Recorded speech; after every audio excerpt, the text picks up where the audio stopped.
यहाँ बलात्कार हो गया और नाबालिगों के साथ हो गया, तो सरकार अपनी तरफ से पैसा नहीं देना चाहती। मंत्री जी, मैं आपसे यही कहना चाहूंगा कि इसमें आप तत्काल संज्ञान लें और तत्काल कार्रवाई करें। और इस घटनाक्रम में जो दोषी लोग हैं, फास्ट ट्रैक अदालत में मामला चलना चाहिए और उनको फांसी की सजा मिलना चाहिए। इस प्रकार का शोषण उनके साथ हुआ है, शारीरिक शोषण जो हुआ है, ये बड़ा शर्मनाक है इस सरकार के लिए। और मैं कहता हूँ कि जुर्म करने वाला किसी समाज का नहीं होता। कहीं भी कोई लाइन ऑर्डर नहीं है, लगातार हमारे घटना बढ़ती जा रही है। हम चाहते हैं कि इसमें सख्त कार्रवाई हो दोषियों के खिलाफ, और लोगों को भय आगे से घटना की पुनरावृत्ति न हो और हमारे प्रदेश में और हमारे जिले में अपराध रुके।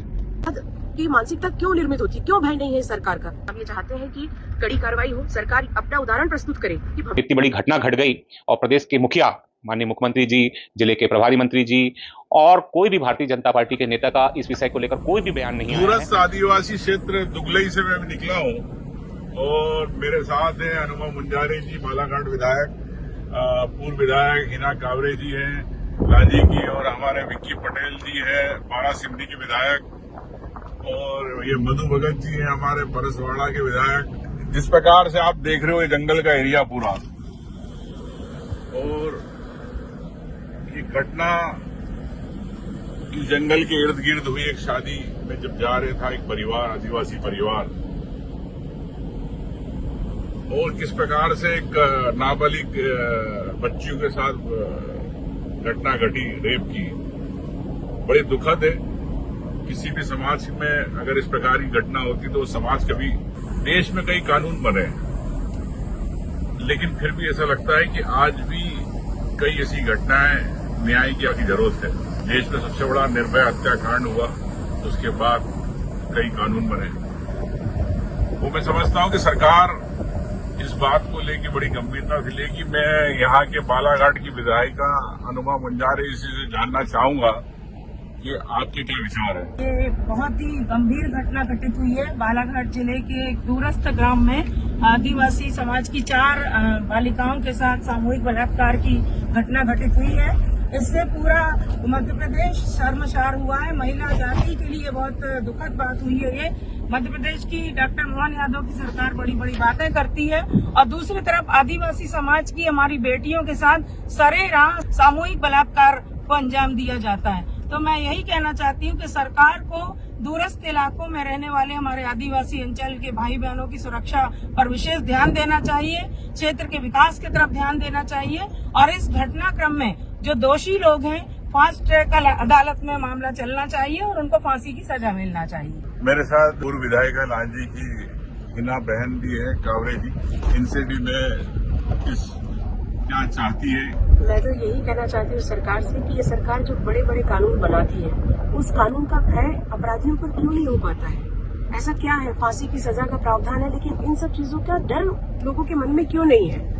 ये अपराध घटना घट जाती है, उसके बाद हम इस पर विचार करते हैं। अपराध की मानसिकता क्यों निर्मित होती है, क्यों भय नहीं है इस सरकार का। हम ये चाहते हैं कि कड़ी कार्रवाई हो, सरकार अपना उदाहरण प्रस्तुत करे कि भविष्य में इस तरह की घटनाएं ना हो। मध्य प्रदेश आज इस मामले में, महिला बलात्कार के उत्पीड़न के मामले में, महिला के अपराधों के मामले में 1 नंबर पर है, और हम चाहते हैं कि सरकार इस पर कड़ी कार्रवाई करे जिन अपराधियों ने अपराध को अंजाम दिया है। क्योंकि सबसे बड़ी बात यह कि कानून बना लेने से ज्यादा प्रभावी है उसका प्रभावी तरीके से क्रियान्वयन, और वो उसकी आवश्यकता आज है। 20 साल हो गए सरकार को, आखिर अभी तक ये अपना डर क्यों तय नहीं कर पाई अपराधियों पर। मैं तो यही चाहूंगी कि इस मामले से सबक ले। जिन नाबालिग बच्चियों के साथ ये अपराध हुआ है उनका तो भविष्य दांव पर लग गया है, और अगर ऐसी स्थिति में भी अगर हम आज की सरकार नहीं समझ रही तो फिर कब समझेगी।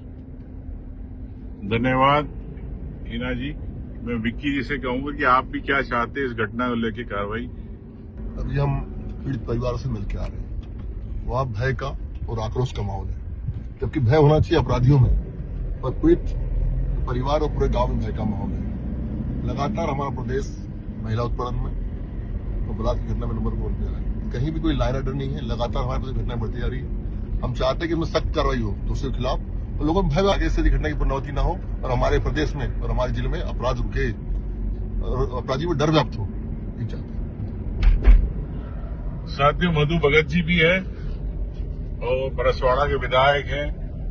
उन बच्चियों को पहले से शोषण में रखा जाता है, और जिस प्रकार का शोषण उनके साथ हुआ है, शारीरिक शोषण जो हुआ है, ये बड़ा शर्मनाक है इस सरकार के लिए। और मैं कहता हूँ कि जुर्म करने वाला किसी समाज का नहीं होता। जुर्म करने वाला अपराधी हैवान होता है उसको कड़ी से कड़ी सजा मिलनी चाहिए। और साथ में मैं ये चाहता हूँ कि फास्ट ट्रैक कोर्ट से इनको तत्काल फांसी की सजा दी जाए और निकाल के घसीट के मार करके उनको उसी जगह पे रगड़ा जाए जिस जगह पे इन्होंने बलात्कार किया। आप निष्पक्ष होकर निर्भीक होकर के आप लड़िए, यह आपका अधिकार है। आप भारत के संविधान के अंतर्गत हैं और जिस प्रकार से आपको जो अमूल अधिकार मिले ऐसा एक नियम के तहत उसका भरपूर आप इस्तेमाल करें और आप डरिए मत, आप बोलना सीखिए और लड़िए। और हम आपके साथ हैं, कांग्रेस पार्टी की पूरी सरकार आपके साथ है। दुगलई गांव जहां की 4 बच्चियों के साथ सामूहिक बलात्कार हुआ है, जिसमें से 3 नाबालिग बच्ची हैं। नाबालिग बच्चियों के साथ जिस तरह से सामूहिक बलात्कार किया गया, मैं उसकी निंदा करता हूं और बड़े खेद का विषय है कि मध्य प्रदेश में इतनी बड़ी घटना घट गई और प्रदेश के मुखिया माननीय मुख्यमंत्री जी, जिले के प्रभारी मंत्री जी और कोई भी भारतीय जनता पार्टी के नेता का इस विषय को लेकर कोई भी बयान नहीं आया है। ये सबसे बड़ा खेद का विषय है। जो सरकार, जो मुख्यमंत्री आदिवासियों के हित की बात कहते हैं, उनके कल्याणकारी योजनाओं की बात कहते हैं, बेटी बचाओ अभियान की बात कहते हैं, आज उनके राज्य में बेटियां सामूहिक बलात्कार का शिकार होती हैं और प्रदेश का मुखिया उस विषय में कुछ ना कहे, उसका संज्ञान न ले, ये सबसे शर्मनाक बात है। और मैं आप सबके माध्यम से कहना चाहता हूं कि मुख्यमंत्री जी इस घटना को लेकर अभी तक उन्होंने कोई संज्ञान नहीं लिया है, तो मैं तो आप सबके माध्यम से मुख्यमंत्री जी का इस्तीफा मांगता हूं। मुख्यमंत्री जी, आपने इस बालाघाट की घटना को लेकर चुप्पी साध रखी है, तो क्यों साध रखी है? क्या सिर्फ इनको जो मुआवजा मिलना चाहिए वहीं तक अपनी तीसरी करनी, कि आपको एक प्रदेश में बेटी बचाओ को लेकर एक संदेश देना चाहिए कि तत्काल इस पे कैसे कार्रवाई और कैसे फास्ट ट्रैक कोर्ट में इसको लिया जाए? यहाँ बलात्कार हो गया और नाबालिगों के साथ हो गया, तो सरकार अपनी तरफ से पैसा नहीं देना चाहती। मंत्री जी, मैं आपसे यही कहना चाहूंगा कि इसमें आप तत्काल संज्ञान लें और तत्काल कार्रवाई करें। धन्यवाद।